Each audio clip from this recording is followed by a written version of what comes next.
ध्रुव जी बोले बाबा हंस क्यों रही हो? नारद जी ने कहा इसलिए लला तेरी खेलवे कूदवे की उम्र है और तू भगवान को प्राप्त करवे आओ।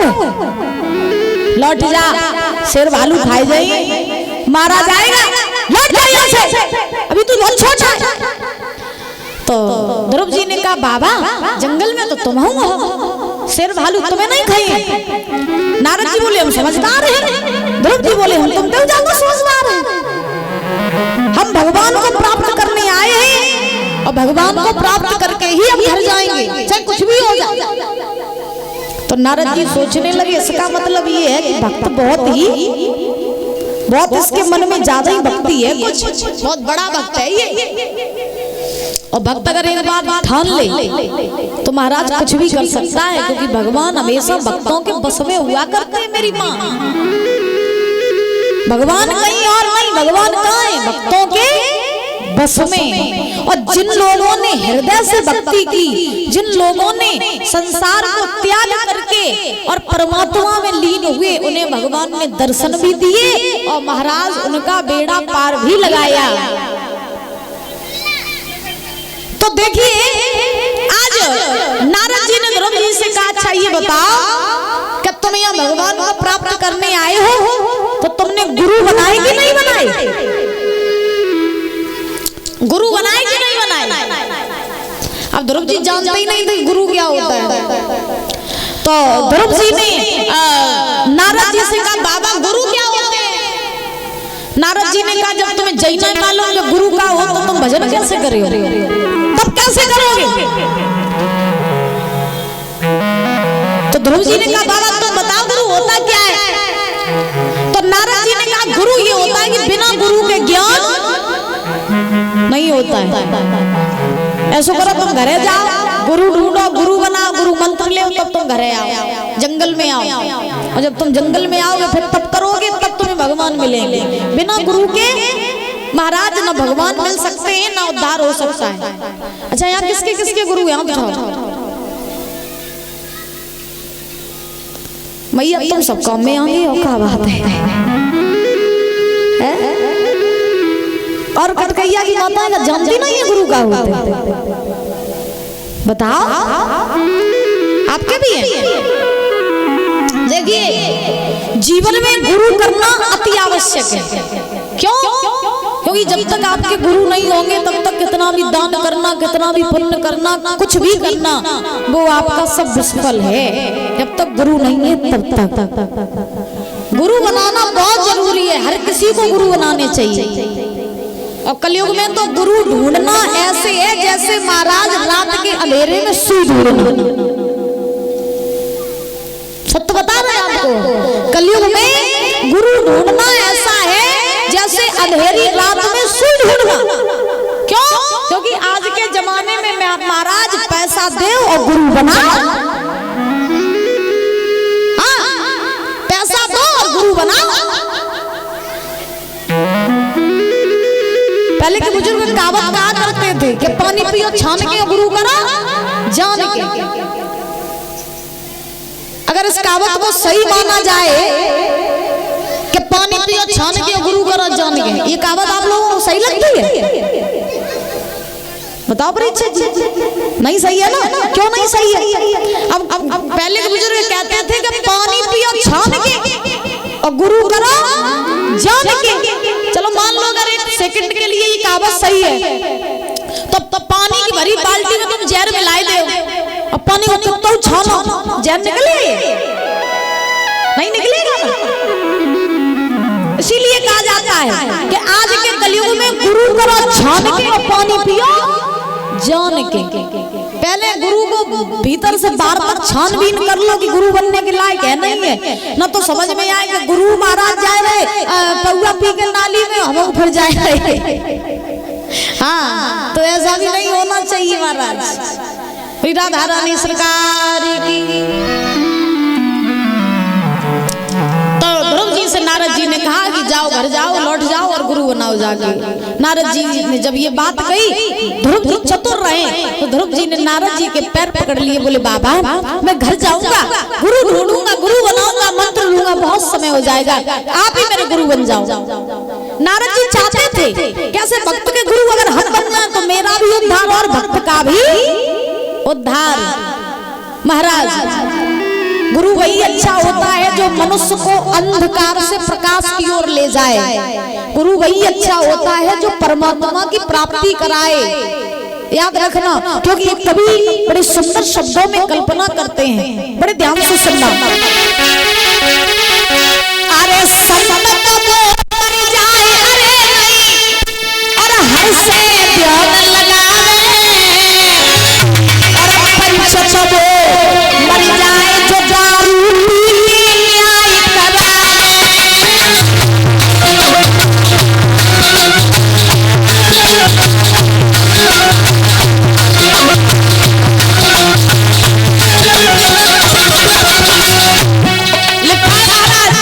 संत वो मर जाए अरे नहीं हर से ध्यान लगावे, और पंच वो मर जाए जो दारू पी के न्याय करावे। दूसरी बात, गुरु वो मर जाए अरे चेला से जो ज्ञान छिपावे। गुरु वो मर जाए अरे चेला से जो ज्ञान छिपावे, और चेला वो मर जाए गुरु की सीख छिपावे।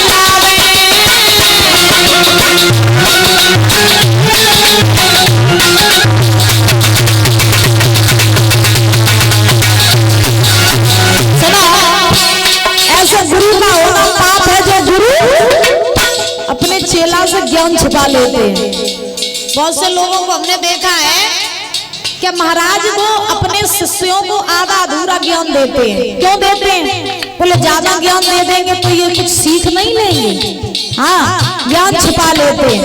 तो ऐसे गुरु का होना पाप है जो गुरु अपने शिष्यों से ज्ञान छिपाते हैं, और ऐसे शिष्यों का होना पाप है जो शिष्य अपने गुरु की सिखाई हुई सीख पर नहीं चलते हैं। दूसरी बात,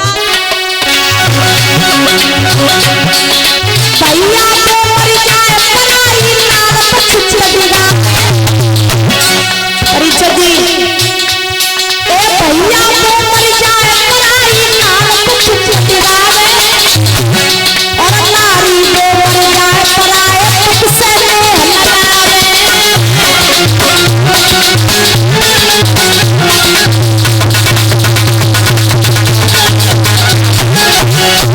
और सुनो, मैया को मर जाए जुटती है गली गली में घुमावे। बड़े ध्यान से सुन लेना, मैया को मर जाए जुटती है गली गली में घुमावे। बिटिया को मर जाए अरे जो फूल में लाज लगावे।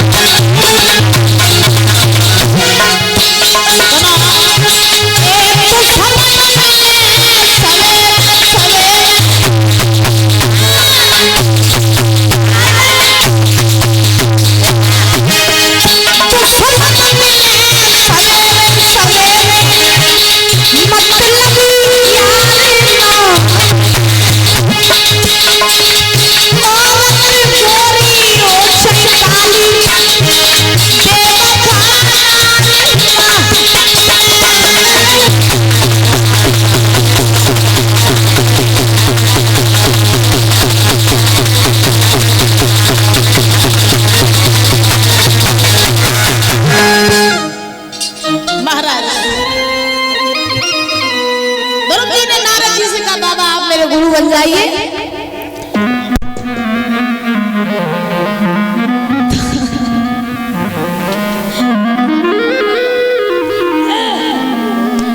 ध्रुव जी ने कहा बाबा आप मेरे गुरु बन जाइए, तो नारद जी जो हैं वो ध्रुव जी के गुरु बन गए। महाराज नारद जी ने ध्रुव जी को गुरु मंत्र दिया, और ऐसा कहा जाता है कि गुरु जो मंत्र देते हैं उस मंत्र को बताया नहीं जाता है किसी को, वो गुप्त मंत्र होता है। ऐसे ही दादा नारद जी ने ध्रुव जी को गुरु मंत्र दिया, फिर उसके बाद एक मंत्र और दिया, ओम नमो भगवते वासुदेवाय। ओम नमो भगवते वासुदेवाय ये मंत्र दिया, और नारद ध्रुव जी से कहा कि इस मंत्र का तुम जाप करना, और जब तुम इस मंत्र का जाप करोगे तो तुम्हें परमात्मा की प्राप्ति हो जाएगी। इतना कह के नारद जी चले गए। 5 वर्ष के ध्रुव जी ने ओम नमो भगवते वासुदेवाय इस मंत्र का जाप करने लगे और महाराज तप करने लगे। धन्य है वो माँ जिस माँ ने अपने 5 वर्ष के बालक को महाराज भगवान का मार्ग दिखाया। ऐसी माँ नहीं होती है बल्कि महाराज देवी के समान होती है, जो माँ अपने बच्चों को भगवान का मार्ग पकड़ाती है, जो माँ अपने बच्चों को महाराज भगवान से मिलाती है। मैया एक बात आपको बताएं, माताएं कहती हैं घर में जब लड़का हो या लड़की हो, माताएं कहती हैं कि हमारा लड़का अपने पापा पे गया है, माताएं कहती हैं हमारा जो लड़का है ना अपने चाचा पे गया है, यही माताएं कहती हैं हमारी बेटी जो है वो बुआ पे गई है। हाँ, ऐसा नहीं होता है। घर में चाहे लड़का हो चाहे लड़की हो, संतान हमेशा अपनी माँ के गुणों पर जाती है। ये बात मेरी याद रखना। किसके गुणों पर? माँ के गुणों पर। जैसे माँ के गुण होंगे ना, संतान वैसी ही बनेगी। इसीलिए कहा जाता है कि माँ बाप को कभी भी कोई ऐसा काम नहीं करना चाहिए जिससे आपके बच्चों के ऊपर कोई गलत असर पड़े। लोग ये कहते हैं मेरा लड़का उस संगत में पड़ गया इसलिए बिगड़ गया। अरे संगत में पड़ गया तो तुम्हारी परवरिश की इतनी कमजोर थी जो तुम्हारा लड़का दूसरे की संगत में जाके बिगड़ गया। लोग कहते हैं कि जैसी संगत है वैसी रंगत है। ये सब कहने की बातें होती हैं। अगर घर से संस्कार अच्छे मिले होंगे ना, लड़का चाहे लड़का हो चाहे लड़की हो, अगर घर से संस्कार बच्चों के अंदर अच्छे होंगे तो वो बच्चा किसी के साथ चला जाए कभी बिगड़ेगा नहीं। और घर से अगर संस्कार बच्चों के अंदर अच्छे नहीं है तो कैसे भी लोगों के साथ महाराज भेज देना, वो कभी अच्छा नहीं बनेगा। हमें पता है कि जब तक पंडाल में यहाँ तुम बैठी हो तब तक तो मूड हलाए रही कि हाँ सही बात है, और जब तुम इनका आरती प्रसाद लेके घरे जाइए तो लीप पोत के सब बराबर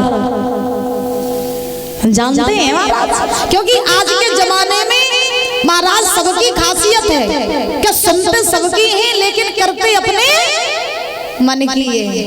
वही राधा रानी सरकार की। ध्रुव जी ने 1 महीने तक तप किया कंदमूल फल खा करके, दूसरे महीने में बड़ा जल पी के, तीसरे महीने में ओस पी के धीरे धीरे तपस्या करते रहे। 6वां महीना जब आया तो ध्रुव जी ने न कुछ खाया न कुछ पिया, पैर के एक अंगूठे पे खड़े हो गए और प्राणवायु को खींचने लगे। किसको?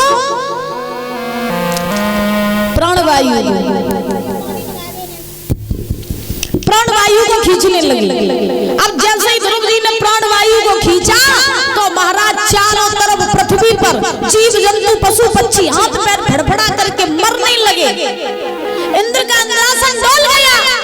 अब जैसे इंद्र का इंद्रासन डोला तो इंद्र ने अप्सराओं से कहा चली जाओ, जाकर के पृथ्वी पर देखो कि कौन ऐसा भगवान का भक्त है जो इतनी कठिन तपस्या कर रहा है, जाओ जाकर उसकी तपस्या को भंग करो। अप्सराओं ने आज्ञा पाई, चली। चलते चलते ध्रुव जी के पास आई। ध्रुव जी आंखें बंद किए हैं, सुंदर सा रूप ध्रुव जी का तप कर रहे हैं। ओम नमो भगवते वासुदेवाय तप कर रहे, अपने मन में भगवान की मोहिनी मूर्त को विराजमान करके तपस्या कर रहे। अप्सराओं ने ध्रुव जी के रूप को देखा। अप्सराएं बोली बहना ये तो बहुत छोटा बालक है, लेकिन जितनो छोटो उतनो ही खोटो। और कहा जाता ना देखत के छोटे लगे घाव करे गंभीर। जो देखत के छोटे लगत करे अक्सर वही महाराज ज्यादा घाव कर देते। अब सराव ने कहा बेना जो तो छोटो सो लला है, जाके तो तपस्या पर लोग हाल भंग कर दियो। कैसे? सुना अरे जय नाच और अपना मेरी बहना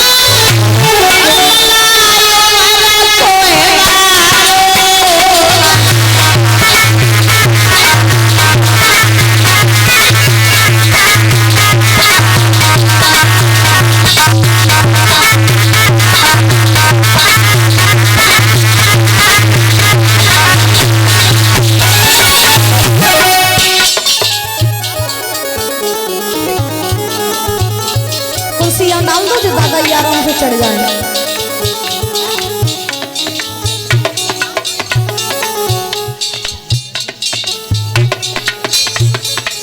और इसी बीच में परम सम्मानीय परम आदरणीय दादाजी मेजर प्रेम सिंह इसी गांव से ये माला पहना के सम्मानित कर रहे हैं। एक बार जोरदार तालियों से स्वागत करेंगे दादाजी का। बहुत बहुत धन्यवाद।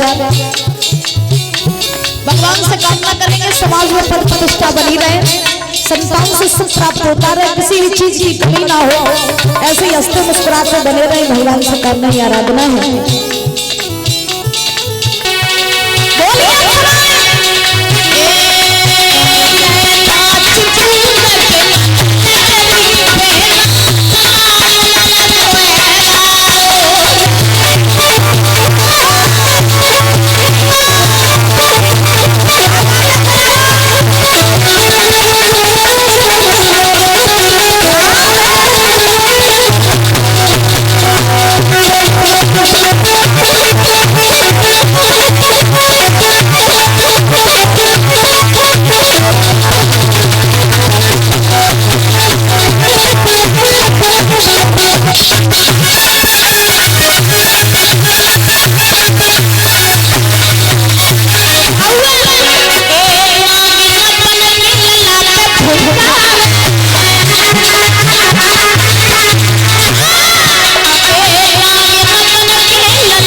ध्रुव जी महाराज की तपस्या को भंग कर रही हैं सभी अप्सराएं, और जब सारी अप्सराएं तपस्या भंग कर रही हैं, लेकिन महाराज हर जतन कर लिए अप्सराओं ने, लेकिन ध्रुव की तपस्या को भंग नहीं कर पाई। फिर लौट करके इंद्र के पास आई और इंद्र से कहा, हे इंद्रदेव, नारायण का भक्त है तो छोटा लेकिन है खोटा। हाँ, मैंने उसकी तपस्या भंग करने की बहुत कोशिश की, लेकिन वो बहुत दृढ़ तपस्या कर रहा है, उसने अपनी पलक को भी नहीं डिगाया। अब तो नारायण ही कुछ कर सकते हैं। तो जब ये बात कही कि नारायण कुछ कर सकते हैं, तो सारे देवी देवता जो हैं वो आज भगवान नारायण के पास पहुंचे, जवाब दिया, प्रभु आपके भक्तों की लीला या तो आप जाने या आपके भक्त जाने, तीसरा कोई नहीं जान सकता है। आप जाइए, ध्रुव को दर्शन दीजिए, और हे नाथ, ध्रुव जी को दर्शन दे करके उनसे प्राण वायु को छुड़वाइए। वो प्राण वायु को खींच रही है, और ऐसे प्राण वायु खींचते रहे तो पृथ्वी नष्ट हो जाएगी। जाइए, जाके नाथ ध्रुव को दर्शन दीजिए और हम लोगों की रक्षा कीजिए। जैसे इतना कहा तो आज भगवान नारायण जो है वो चले, और परीक्षित जी चलते चलते ध्रुव जी के पास पहुंचे। ध्रुव जो है तपस्या कर रहे थे, भगवान ने जाके आवाज लगाई, बेटा ध्रुव आंखें खोलो। ध्रुव ने आंखें नहीं खोली। भगवान समझ गए कि मेरी मोहिनी मूरत ध्रुव के हृदय में है, तो भगवान ने अपनी माया के द्वारा उस मूरत को खींच लिया, और जैसे ही मूरत को खींचा ध्रुव जी को कुछ दिखाई नहीं पड़ा, तो ध्रुव जी पछाड़ खा के गिर पड़े, और जैसे ही गिरे तैसे ही भगवान ने ध्रुव को अपनी गोद में बैठा लिया। बोली नारायण भगवान की। गिरने से पहले ध्रुव जी को अपनी गोद में बैठा लिया भगवान ने। धन्य है हमारे प्रभु जो अपने भक्तों को कभी गिरने नहीं देते। एक बात मेरी हमेशा याद रखना, जो दूसरों को गिराता है भगवान उसे कभी आगे नहीं बढ़ने देते हैं, और जो दूसरों को उठा के आगे बढ़ता है उसे भगवान कभी गिरने नहीं देते हैं। लेकिन आज के जमाने में दादा उठाने वाले बहुत कम हैं और गिराने वाले बहुत ज्यादा। आप अच्छा काम करोगे फिर भी ये दुनिया वाले आपको गिराएंगे, और आप बुरा काम करोगे फिर भी ये दुनिया वाले आपको गिराएंगे। इसलिए इस सोच में ना रहा करो कि हम कोई काम करेंगे तो ये दुनिया वाले क्या कहेंगे। मेरी माँ, ये दुनिया वाले तो आपके महाराज न दुख में शामिल होते हैं ना सुख में। दुनिया का तो काम होता है कहना। इसलिए अच्छे कर्म करते जाइए, भगवान का भजन करते जाइए और जीवन जीते जाइए, क्योंकि दुनिया में रुलाने वाले कदम कदम पर मिल जाएंगे लेकिन हंसाने वाले बहुत कम मिलेंगे। बोली बोल के बिहारी लाल की।